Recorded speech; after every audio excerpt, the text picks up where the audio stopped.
The ocean breeze sweeping through the penthouse in Coral Gables always carried the scent of salt and expensive jasmine, framing a perfect marriage built over 10 years. Valentina thought so until the screen of Carlos's iPad lit up on the marble counter, displaying a forwarded itinerary for a secluded weekend in the Bahamas, sent from the corporate email of his newest executive. Beneath the pristine, sun-drenched surface of their Miami life, a quiet betrayal had already taken root, hiding a truth far darker than a simple affair. If the delicate, dangerous edge between love deception and the secrets we keep from those we love fascinates you, stay with me as this story unfolds.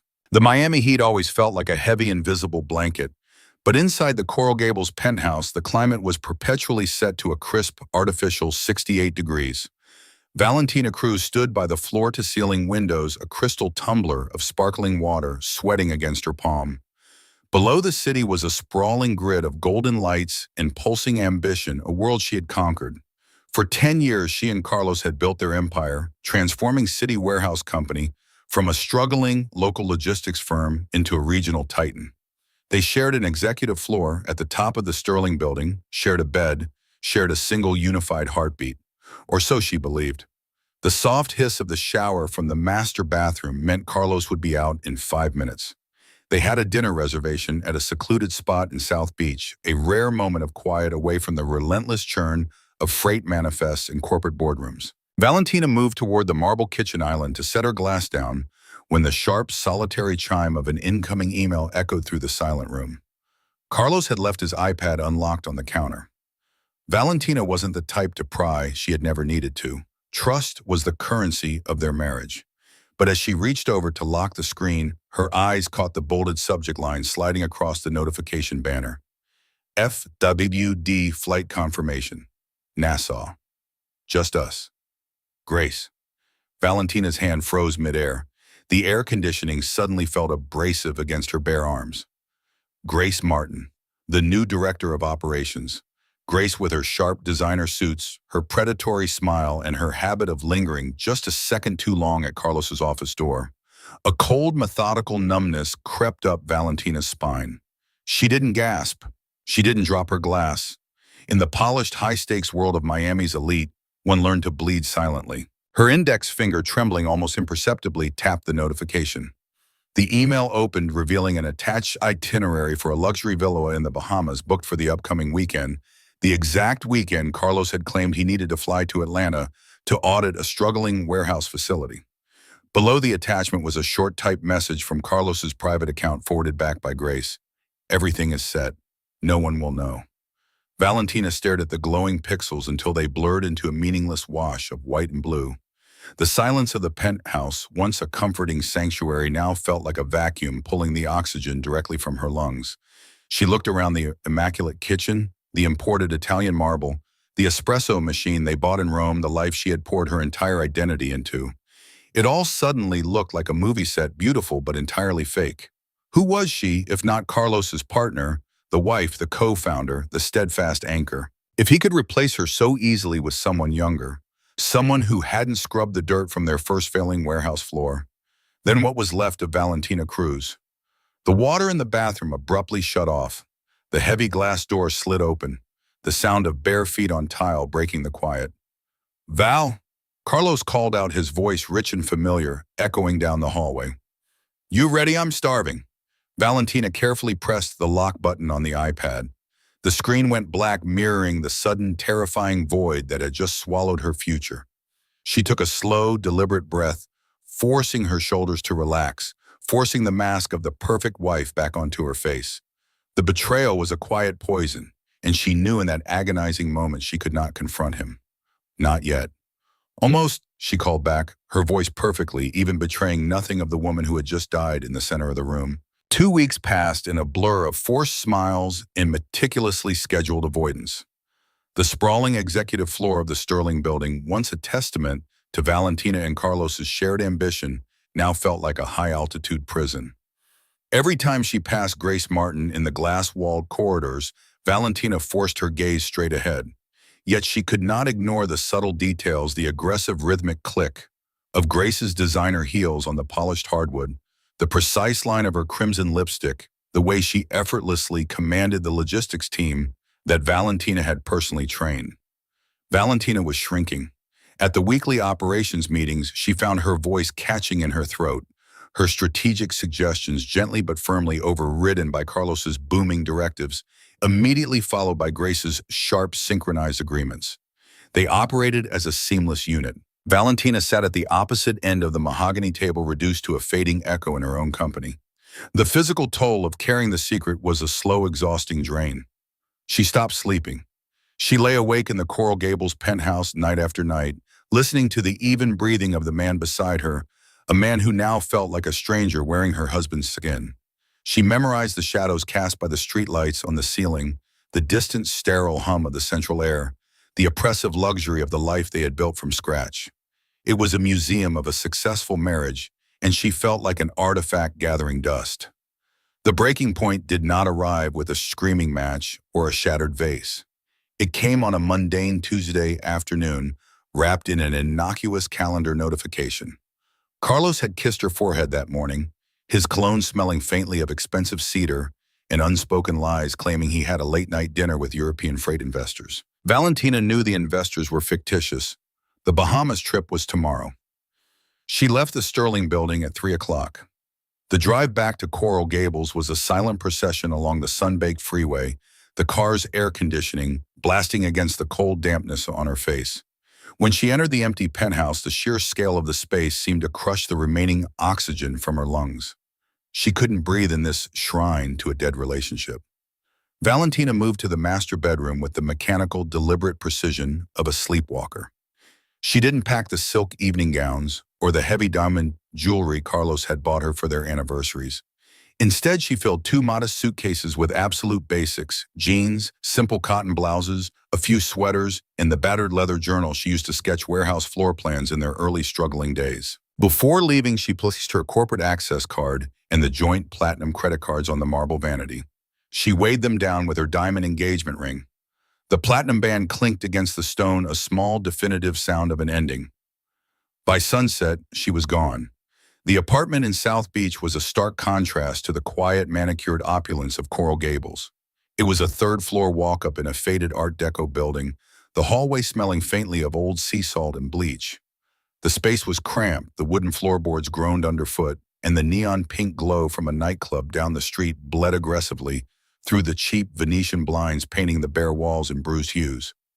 Valentina sat on the edge of the unfurnished mattress, listening to the chaotic symphony of Ocean Drive, the thumping bass of passing cars, the shouts of intoxicated tourists, the relentless heavy crashing of the Atlantic tide. It was loud, chaotic, and entirely indifferent to her existence. For the first time in 14 days, she let out a long, ragged exhale. She had surrendered her throne at City Warehouse Company. She had abandoned her marriage without a word. In the eyes of Miami's elite, she had simply vanished. But as the neon light pulsed across her tear-stained face, Valentina realized this tiny anonymous room was not a tomb. It was a blank slate. She had lost her identity, but in the noisy, unforgiving isolation of South Beach, she finally had the space to breathe without him. The first few days in South Beach were measured not in hours, but in the slow creep of shadows across the scuffed hardwood floor. Valentina lived in a suspended state, drinking bitter bodega coffee and watching the neon sign of the liquor store across the street flicker to life each evening. She had ghosted her own existence. Her phone remained powered down, tucked away in the bottom of a suitcase, effectively severing her from the panicked calls and frantic emails she knew Carlos must be sending. Or perhaps he wasn't. That thought was the heaviest weight of all. It was on the morning of the fifth day that the sharp, insistent rapping at her door broke the rhythmic lull of the ocean waves. Valentina hesitated, the chain lock still engaged, before pulling the door open a fraction. Sarah Chen stood in the dimly lit hallway, holding two oversized iced coffees and a sleek silver laptop tucked under her arm. Sarah, with her razor-sharp bob and a legal mind that had terrified City Warehouse Company's competitors for years, was the only person Valentina had trusted with a cryptic one-line email before disappearing. "You look like hell, Val," Sarah said, pushing past the door before Valentina could invite her in. She set the sweating plastic cups on the solitary rickety table near the window. "I expected a breakdown, not an off-grid exile in a place that smells like stale beer and broken dreams." Valentina closed the door, leaning against it. "It's quiet here, Sarah." It's a tomb, Sarah corrected, her dark eyes scanning the bare apartment, taking in the unmade mattress and the single suitcase serving as a makeshift nightstand. She turned to face Valentina, her expression softening just a fraction. Carlos is spinning a narrative.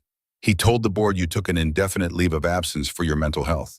Grace is practically running the executive floor. The name sent a familiar icy jolt through Valentina's chest. She walked over, picking up one of the iced coffees.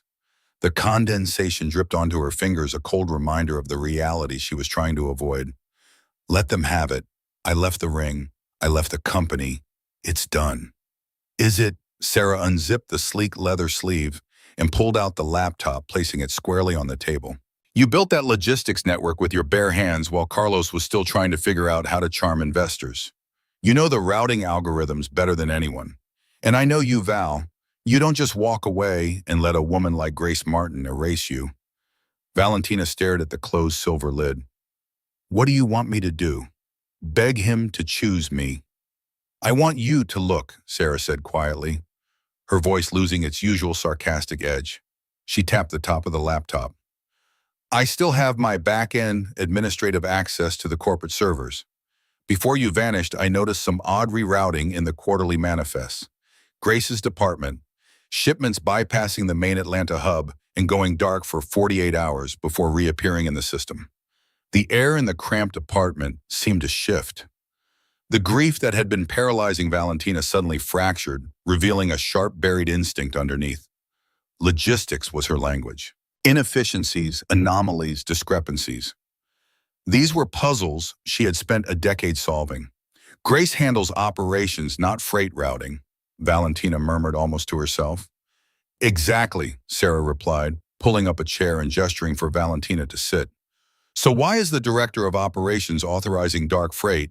Carlos is either blind to it because he's too busy sleeping with her, or Sarah let the sentence hang thick and unresolved in the humid air. Valentina slowly sat down. She placed her hands on the cold aluminum of the laptop, feeling a strange familiar thrum of energy travel up her arms. She flipped the screen open. The harsh blue light illuminated her tired eyes, casting away the pink neon bleed from the window. She wasn't just a betrayed wife anymore. She was the architect of the very system Grace was playing in. And if Grace thought she could manipulate Valentina's life and her company without leaving a digital footprint, she had severely underestimated the woman she replaced. Valentina's fingers hovered over the keyboard for a second before she began to type, the rhythmic clatter filling the silence of the room. The South Beach apartment smelled of stale espresso and the ozone heat of an overworked processor. For 3 days and 3 nights, Valentina did not leave the cramped space. The neon pink light from the street below no longer felt like an intrusion. It was the rhythm she worked to, a steady, aggressive pulse that matched the new hardened beating of her heart. Sarah had fallen asleep on the sagging futon hours ago, her blazer draped over her shoulders like a blanket. Valentina sat at the rickety table, her eyes locked on the endless cascading rows of data illuminating the screen. She was no longer crying. The weeping had stopped somewhere around hour 48, replaced by a crystalline, hyper-focused clarity. She was deep inside City Warehouse Company's legacy mainframe. It was an archaic underlying architecture she had coded herself 7 years ago, long before Carlos had hired fancy Silicon Valley consultants to build the sleek front-facing dashboards the executives now used. Her fingers flew across the keyboard, tracing the digital breadcrumbs Sarah had initially spotted. It was worse than a few bypassed shipments. It was a phantom supply chain. Valentina leaned closer to the screen, the blue light reflecting in her dark, unblinking eyes. Grace Martin had discovered a blind spot in the Atlanta and Dallas routing hubs. High-value tech shipments, microprocessors, lithium batteries, medical-grade optics were being flagged as damaged in transit or delayed for customs, effectively vanishing from the main ledger for days. When they reappeared, the volume was subtly lighter to them, the weight discrepancies written off as acceptable margin errors. But it wasn't an error. Someone was skimming millions of dollars of inventory off the tower, and the authorization nodes embedded in the bypass commands all carried the same digital signature. GM Valentina sat back, the cheap wooden chair creaking loudly in the quiet room. Grace wasn't just sleeping with her husband. She was systematically bleeding the company dry. And Carlos, who reviewed the quarterly margins with a neurotic obsession, had to know. He was either a willing accomplice in his new lover's scheme, or he was so blinded by the affair that he was letting her destroy the empire they had built together. Both realities were a profound insult. A cold, heavy calm washed over Valentina. The paralyzing grief of the past few weeks calcified into something sharp and dangerous. They had stripped her of her marriage, her dignity, and her title. They thought she had crawled away to die quietly in the shadows. But looking at the downloaded, decrypted files sitting on her desktop, Valentina realized she held the match that could burn their glass tower to the ground. She gently closed the laptop lid, the sudden darkness in the room absolute, save for the neon bleed from the window. She walked to the small bathroom, flicking on the harsh fluorescent light above the sink. The woman staring back at her was paler, thinner, with dark shadows under her eyes, but the fragility was gone. She turned on the tap, splashing freezing water over her face, washing away the last traces of the ghost she had been playing. When she walked back into the main room, Sarah was stirring, blinking against the dawn light, creeping through the blinds. "Did you find it?" Sarah mumbled, her voice thick with sleep. "I found everything," Valentina said, her tone devoid of any emotion, flat and absolute. "Call your contacts at the board of directors. Tell them I'm returning from my medical leave this afternoon." Sarah sat up slowly, a slow, predatory smile spreading across her face. "You want me to bring your armor?" "Yes," Valentina replied, looking out the window toward the distant, invisible skyline of Coral Gables. "Bring the white Tom Ford suit. If I'm going to a funeral, I refuse to wear black." The ascent to the 42nd floor of the Sterling building was a silent vertical glide. Valentina watched the floor numbers tick upward. On the brushed steel display, her reflection pale but razor-sharp in the elevator doors. She wore the white Tom Ford suit, the tailored lines acting as a physical armor against the memories that saturated this building. Sarah stood beside her, holding a sleek leather folio that contained the digital execution of Grace Martin. When the elevator chimed and the doors parted, the familiar scent of the executive floor, a blend of ozone from the servers and expensive floral arrangements, hit Valentina's senses. She didn't hesitate. Her heels clicked against the Italian marble in a steady, unhurried rhythm. Assistants stopped typing. A junior analyst dropped a stack of files. The ghost had returned, and she was terrifyingly real. At the end of the glass-walled corridor, the heavy mahogany doors of the main boardroom were closed. Inside, the quarterly strategy meeting was in full swing. Valentina placed a hand on the cool metal handle, feeling the faint vibration of a voice projecting from within. It was Carlos. His tone was confident, the same persuasive baritone that had built their empire and dismantled their marriage. She pushed the doors open. The heavy wood swung silently on its hinges. The room, bathed in the harsh afternoon sunlight filtering through the floor-to-ceiling windows, instantly froze. 12 board members turned their heads in unison. At the head of the long table stood Carlos, a laser pointer frozen in his hand midway through a slide detailing regional expansion. To his immediate right sat Grace Martin, her pen hovering over a notepad, wearing a power-red dress that felt like a deliberate taunt. For 3 agonizing seconds, no one breathed. "Good afternoon," Valentina said, her voice dropping into the icy silence like a stone in a glass well. She did not look at Carlos. She did not look at Grace. She kept her gaze fixed on the vacant chair at the opposite end of the table, her chair. "Valentina."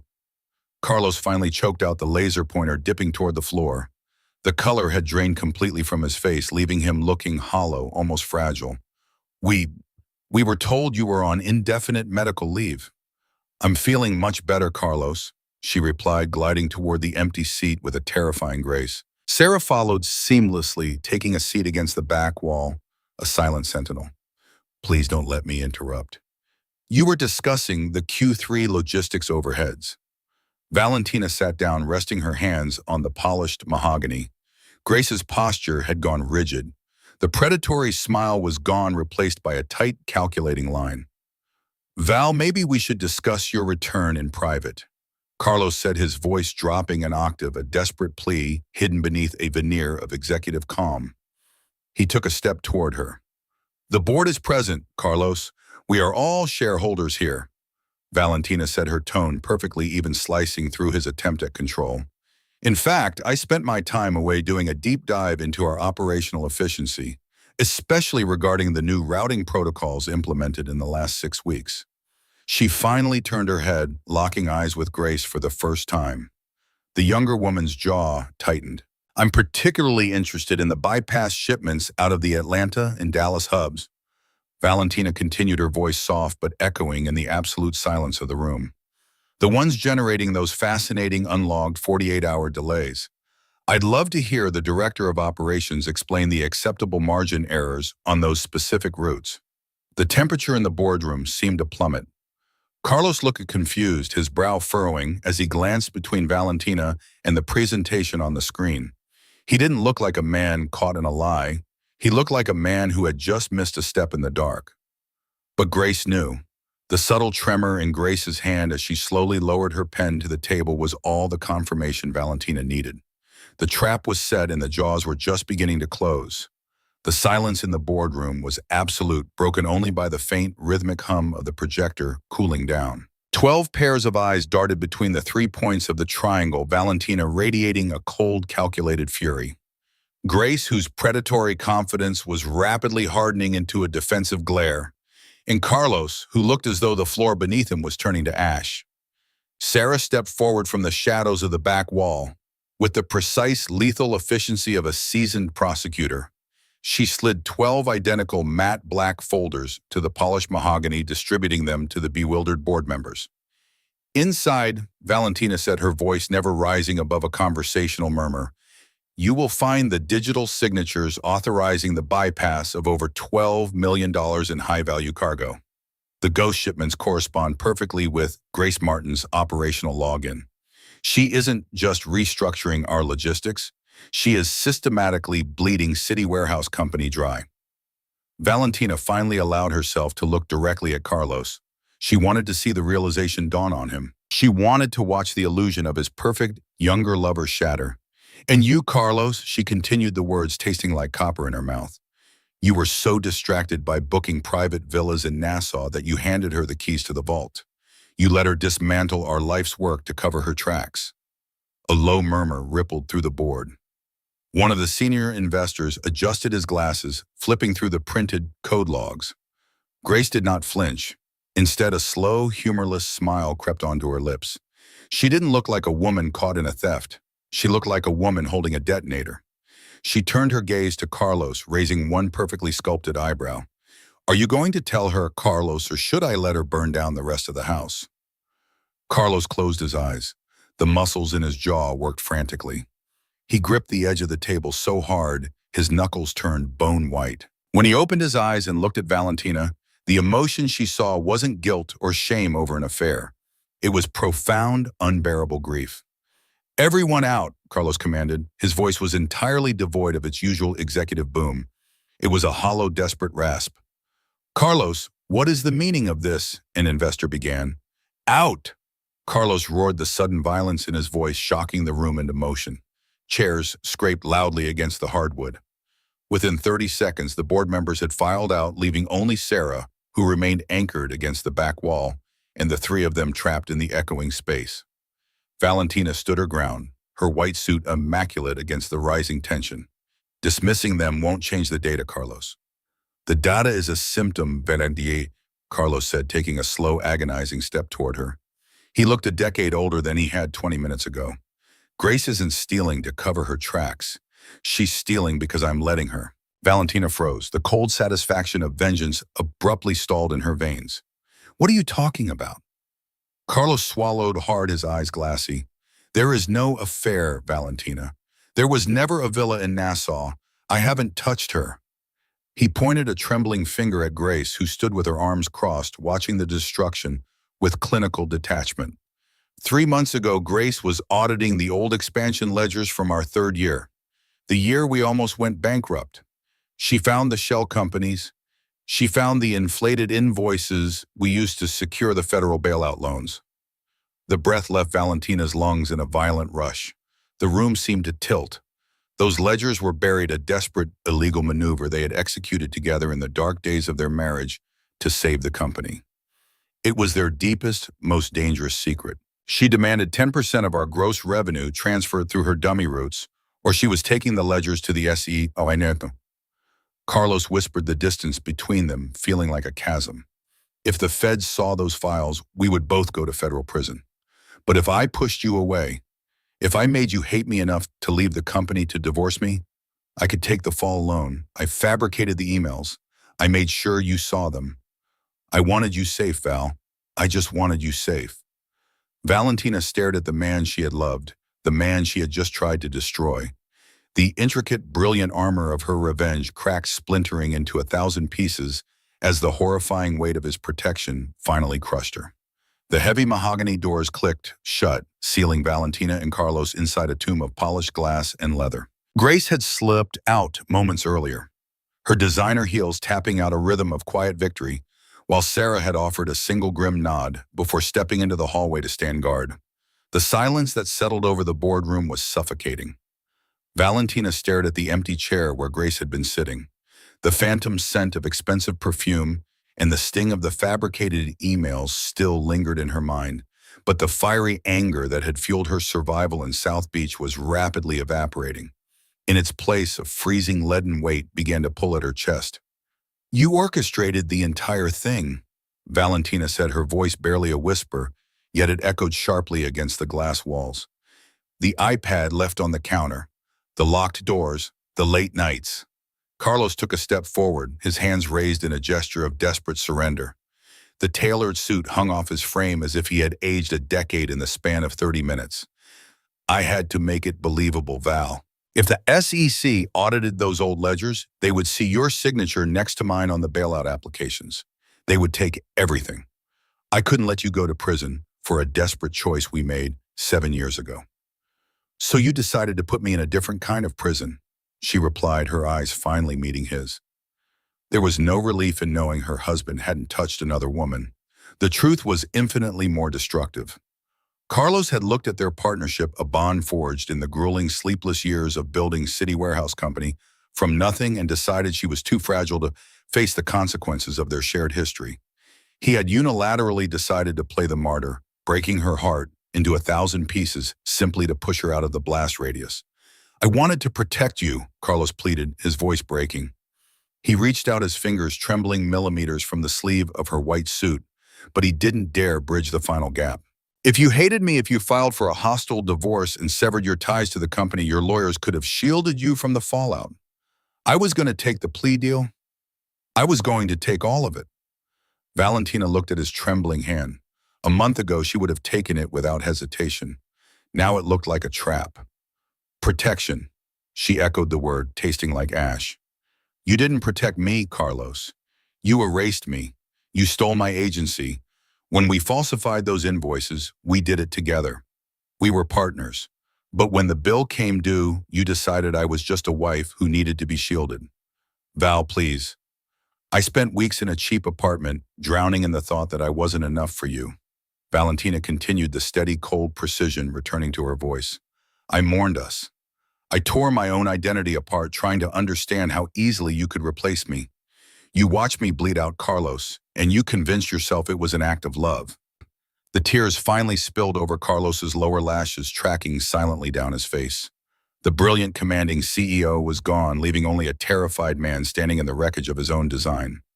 Valentina slowly reached down and picked up the matte black folder containing the encrypted logistics data, the weapon she had forged to destroy a mistress now rendered entirely useless against the ghost of their own past. She looked around the boardroom at the empire they had built on a foundation of lies and toxic sacrifices. "You gave me my freedom," Valentina said softly, turning her back to the sprawling view of the Miami skyline. She walked toward the heavy wooden doors. "But you destroyed us to do it, and I cannot stay here and help you hold up a building that was designed to collapse." She pushed the doors open, stepping out into the sterile light of the corridor, leaving Carlos alone in the center of the room to wait for the inevitable fall. 3 years had passed since the heavy mahogany doors of the Sterling building had clicked shut behind Valentina. The subsequent collapse of City Warehouse Company had been swift and surgically brutal. When the SEC indictments finally landed, Carlos had kept his twisted, tragic promise.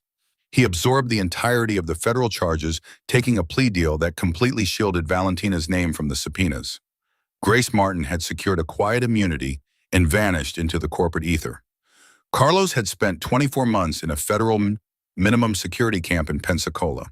Valentina had spent those same 24 months meticulously rebuilding her life from the ashes launching a boutique logistics consulting firm with Sarah Chen. Now the evening air at the Vizcaya Museum Gardens was thick with the scent of blooming jasmine and the crisp cold spray of expensive champagne. It was the wedding reception of an old shipping contractor, a man who had stubbornly remained loyal to the memory of Miami's former power couple. Valentina stood near the carved stone balustrade, the dark waters of Biscayne Bay lapping gently against the seawall below. She wore a simple, flowing emerald gown, her posture relaxed. The rigid defensive armor of the white Tom Ford suit she had worn on the day of their destruction was long gone. The night was a symphony of clinking crystal and the soft, rhythmic sweeping of a string quartet playing under the canopy of ancient banyan trees. Then the milling crowd parted for a fleeting second. He was standing by the temporary wooden bar set up near the edge of the terrace. Carlos, he looked significantly older. The silver had fully claimed the dark hair at his temples, and the sharp, predatory confidence that had once defined his every movement had been eroded, softened into something weary and distinctly human. He wore a dark, understated suit that fit well, but he seemed to carry an invisible, crushing weight in his shoulders. He was holding a glass of club soda with a lime wedge, his gaze casually scanning the illuminated terrace until it stopped abruptly on her. The ambient noise of the wedding, the laughter, the music, the rustling of expensive silk seemed to fade into a dull, distant hum. The physical distance between them was perhaps 30 feet, but it contained a chasm of ruined legacy, millions of dollars, a phantom affair, and a prison sentence. Valentina did not look away. She did not raise her glass, nor did she retreat. She felt a brief, familiar ache in her chest, the phantom limb of a marriage that had been amputated. She looked at the man who had systematically broken her heart in order to save her life, a man who had tragically chosen to be her savior instead of her partner. Carlos stood perfectly still. The muscles in his jaw tightened, and for a fraction of a second the old Carlos flickered in his dark eyes a desperate urge to cross the stone terrace and fix what was broken. But the impulse died as quickly as it surfaced. He knew the terms of the peace he had bought for her. Slowly, with a deliberate and agonizing reverence, Carlos lowered his chin in a single profound nod. It was an apology that could never be spoken aloud in a courtroom or a quiet apartment. It was a recognition of the magnificent empire they had built together and the devastating ruins they had left behind. Valentina took a slow, deep breath of the salt-tinged air. The Miami heat felt gentle against her skin. She lowered her chin, returning the nod. It was not forgiveness, and it was certainly not an invitation. It was a silent release, an acknowledgement that they had survived the fire, even if they could never inhabit the same world again. She turned her back to the banyan trees, the soft rustle of her emerald dress blending with the sound of the ocean tide, and walked gracefully away, disappearing into the anonymous waiting crowd.